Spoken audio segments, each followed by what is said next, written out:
మన ప్రభువును మన రక్షకుడు అయిన యేసుక్రీస్తు నామమున అందరికీ వందనాలండి. దేవునికి స్తోత్రాలు. దేవుని మహాకృపను బట్టి ఆ గొప్ప దేవుడు, ఆ సర్వశక్తిమంతుడైన దేవుడు మనకిచ్చిన ఈ నూతన దినమును బట్టి దేవునికి సమస్త మహిమ ఘనత ప్రభావములు చెల్లునుగాక. ఆ యేసుక్రీస్తు ప్రభు ఈ నూతన దినము కొరకు మనకు అనుగ్రహించిన కృపావార్త దేవుని యొక్క వాగ్దానము. యెషయా గ్రంథము 29వ అధ్యాయము 22వ వచనము. అందుచేతను అబ్రహామును విమోచించిన యెహోవా యాకోబు కుటుంబమును గూర్చి ఈలాగు సెలవిచ్చుచున్నాడు. ఇక మీదట యాకోబు సిగ్గుపడడు, ఇక మీదట అతని ముఖము తెల్లబారదు. దేవునికి మహిమ కలుగునుగాక, దేవునికి స్తోత్రం కలుగునుగాక.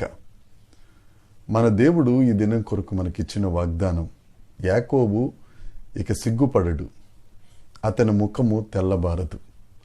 ఎలా అంటే, అబ్రహామును విమోచించిన దేవుడు, ఏ దేవుడైతే అబ్రహామును కల్దీల దేశము నుండి విమోచించాడో, ఏ దేవుడైతే అబ్రహామును రకరకాల బంధకాల నుంచి విమోచించాడో, ఏ దేవుడైతే అబ్రహాముకు సంతాన లేమి నుండి విమోచించాడో, ఏ దేవుడైతే అబ్రహాముకు సిగ్గు కలుగకుండా అతని ముఖము తెల్లబారకుండా విమోచించి విశ్వాసులకు తండ్రిగా అబ్రహామును చేశాడో, ఆ దేవుడే ఈ దినాన నీతో నాతో మాట్లాడుతున్నాడు. యాకోబు ఇక మీదట సిగ్గుపడడు, యాకోబు ముఖం ఇక మీదట తెల్లబారదు. ఆ యాకోబు అన్న దగ్గర నీ పేరు పెట్టుకో. నీ పేరు పెట్టుకుని నీకు ఇంకెప్పుడు సిగ్గు కలగదు, నీకెప్పుడు నీ ముఖం తెల్లబారదు. నువ్వు ఉండి పాపం చేసి ఒకవేళ తలదించుకునే పరిస్థితిలో ఉన్నావేమో, ఏదైనా అసహ్యమైన కార్యం చేసి సిగ్గుపడే పరిస్థితిలో ఉన్నావేమో, ఏదైనా ఒక సంఘ విద్రోహ శక్తి కార్యం లాంటిది ఏదైనా చేసి సిగ్గుపడే పరిస్థితిలో ఉన్నావేమో, యేసయ్య నీతో వాగ్దానం చేస్తున్నాడు. ఆ యేసుక్రీస్తు ప్రభు దగ్గరికి నువ్వు వస్తే, ఆ యేసయ్య నామాన్ని నువ్వు ఒప్పుకుంటే, ఆ యేసుక్రీస్తు దేవుణ్ణి నువ్వు సొంత రక్షకునిగా నమ్ముకుంటే, ఆ దేవుడు నీతో వాగ్దానం చేస్తున్నాడు, నువ్వు ఇక సిగ్గుపడవు, నీ ముఖం తెల్లబారదు, ఎవరి ఎదుట నువ్వు తలదించుకోవలసిన ప్రసక్తి లేదు. నిన్ను తల ఎత్తుకునేవాడిగా చేస్తాడు దేవుడు, నిన్ను పైనున్నవాడిగా చేస్తాడు దేవుడు, నిన్ను ఒప్పించేవాడిగా చేస్తాడు దేవుడు.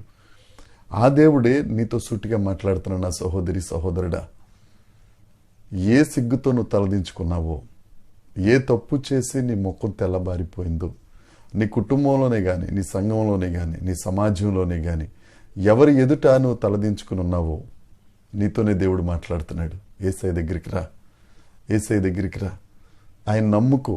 నిన్ను ప్రేమించే దేవుడు నిన్ను హత్తుకుంటాడు. నువ్వు వద్దనుకున్న దేవుడు నువ్వు ఆయన దగ్గరికి వస్తే నిన్ను ఎత్తుకుంటాడు. అంతేగాని నువ్వు అలా చేసావు ఇలా చేసావు అని విమర్శించడు. నీ కన్నీటిని తుడిచి, నీ సిగ్గును తొలగించి, నీ తెల్లబారిన ముఖమును వెలుగుతో నింపి ఆయన ముఖకాంతి నీ మీద ప్రకాశింపచేస్తానని ఈ దినాన దేవుడు నీతోనే వాగ్దానం చేస్తున్నాడు. మరి ఇంకా ఆలస్యం ఎందుకు? యేసయ్య దగ్గరికి వద్దాం. మనకున్న సిగ్గు నుండి, తెల్లబారిన ముఖం నుండి విడుదల పొంది దేవుని కృపను బట్టి తల ఎత్తుకున్న వారముగా, సంతోషిస్తున్న వారముగా, అనేకులకు సంతోష కారణంగా మనం దీవించబడదాం. దేవుడు ఈ వాక్యమును దీవించునుగాక. దేవుని కృప మనందరికీ తోడే ఉండునుగాక. ఆమేన్, ఆమేన్, ఆమేన్.